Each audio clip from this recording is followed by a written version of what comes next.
some of the good people of both races who live under the protection of the United States may not be satisfied with the decision of the Supreme Court. The law is there to uphold the human principle, that there is equal justice because we feel it in our hearts, that this is the law of our hearts. And I think all of us now are very sober in realizing that unless we integrate, we shall very quickly disintegrate.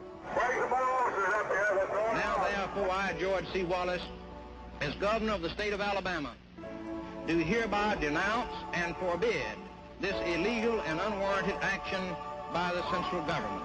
The President of the United States and the Attorney General have encouraged demonstrations. To be given the rights of a human being? I think you're not going to ever eat here. Now, do you want to close the business? Is that what you want to do? You can't eat here. If an American, because his skin is dark, cannot eat lunch in a restaurant open to the public, if he cannot vote for the public officials who represent him, if, in short, he cannot enjoy the full and free life which all of us want, then who among us would be content to have the color of his skin changed and stand in his place? Put it on TV!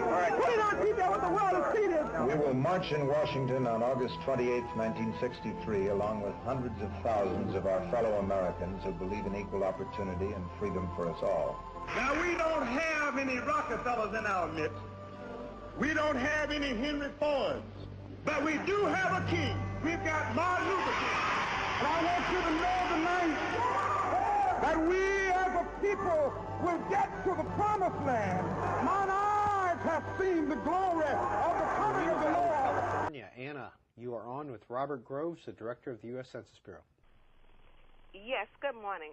This is the first time in my 72 and a half years on the earth where I've seen a card that had, Census Bureau being that large. In question number 9, I am black. I did not appreciate the black, the Afro-American, and Negroid. That is back when I used to live in Nashville, Tennessee, when people were called Negroid. I do not like that. That is out of character, and it really hurt my feelings. I did call Phoenix and talk to the lady about that, but that to me is racist. Now is David Wilson. Goodbye. He's managing editor and founder of thegrio.com, which is the news outlet that first broke this story. David, it's nice to see you. Thanks for being here. Thanks for having me, Rachel.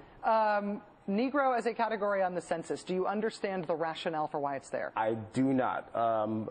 There's some research that said there were maybe about 3% of African Americans who identify themselves as Negroes. But you got to consider the fact that the census is trying to reach out to younger African Americans.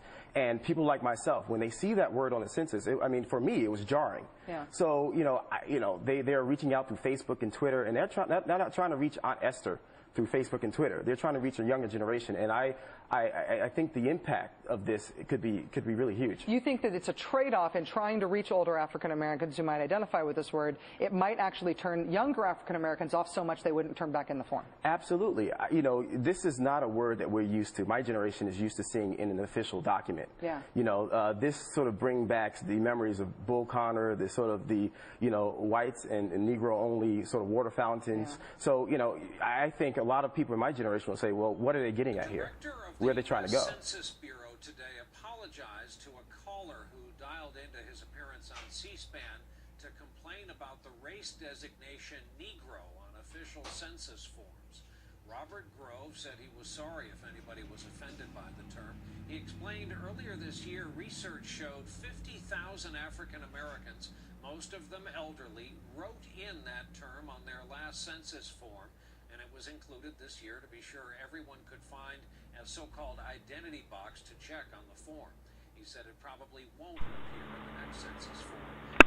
Although the use of the term on the 2010 census form has caused some widespread controversy, it also has been suggested by many Americans that the word is just a word and it does not define who they are. However, because of its use on the form today, every black person who checks the box marked number 9, black, African American, or Negro, represents all 3 of the terms to the U.S. government. Is this truly inclusive of an entire race of people?